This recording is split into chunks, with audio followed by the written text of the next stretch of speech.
the printing presses at EU mints could soon be churning out a lot more banknotes. The European Central Bank says persistently low inflation and a slowdown in manufacturing could force it to inject billions into markets as early as next month. In the absence of improvement such that the sustained return of inflation to our aim is threatened, additional stimulus will be required.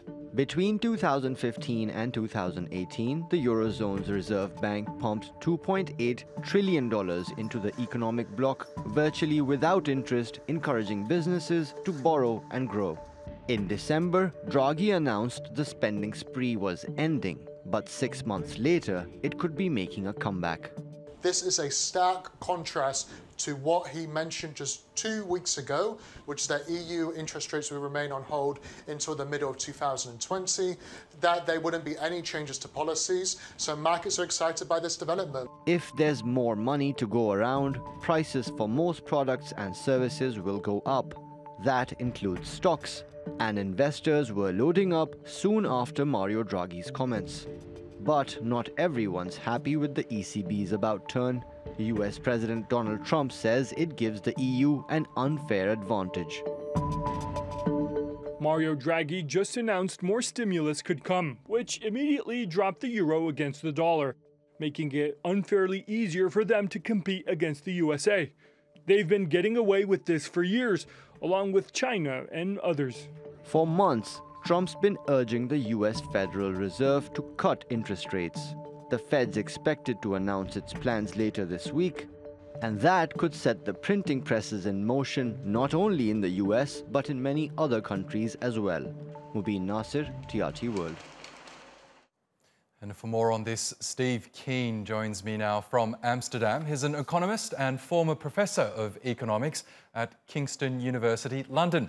Welcome back to Money Talks, Steve. Now, this really is an about-face for the ECB. Only 2 weeks ago it said it wasn't looking at real stimulus measures for the Eurozone economy. Now it says the possibility of something like that is real.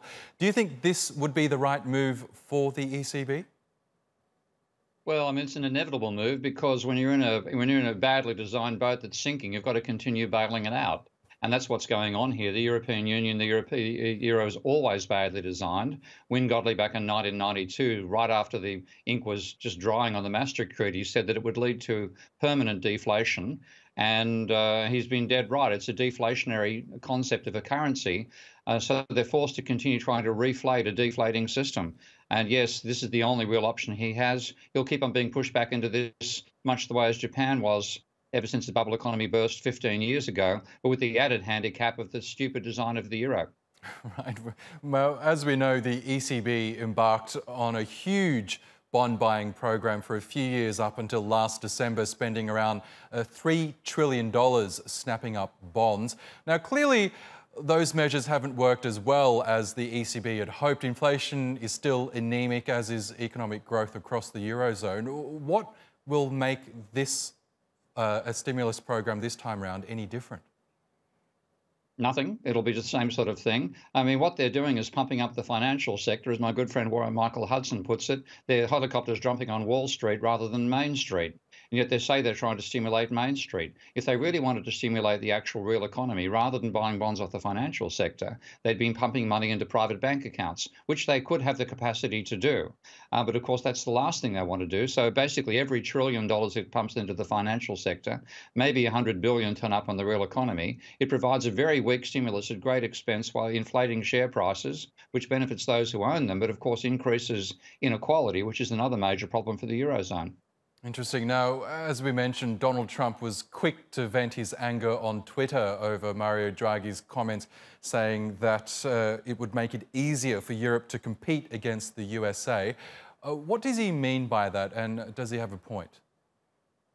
Well, he has a point, but he could also eliminate the problem in one heartbeat by stopping the American dollar being the international reserve currency, which should never have been anyway. So there's flaws on both sides. Yes, of course, if the euro is stimulating additional demand in the economy. If you're supplying more euros to the market, it can drive the price down on the international markets. But at the same time, the American dollar is at least 30%, possibly 50% overvalued, courtesy of being the reserve currency. That's one major reason why American manufacturers can't compete with the rest of the world.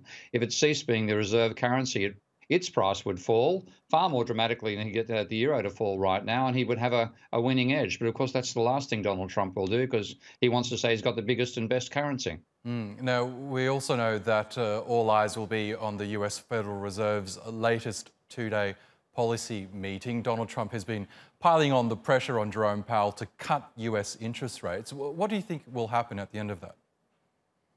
It's quite possible they will, and again, the reason is that they're ignoring. They don't actually understand the cause of the crisis they're trying to manage. The cause of the crisis is too much private debt, not government debt, too much private debt, and a collapse in credit-based demand. Then, in the aftermath, people are carrying so much private debt, the highest in America's history, apart from the crisis, the peak of the crisis back in 2008, and any increase in interest rates inspires people to cut their leverage levels, which means they cut credit turns negative, and the economy slumps once more.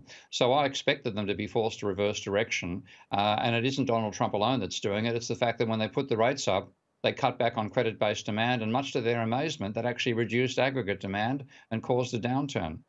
OK, Steve Keen, we'll have to leave it there, but we'll keep a close eye on what the ECB and the US Fed does. Thank you again for your time.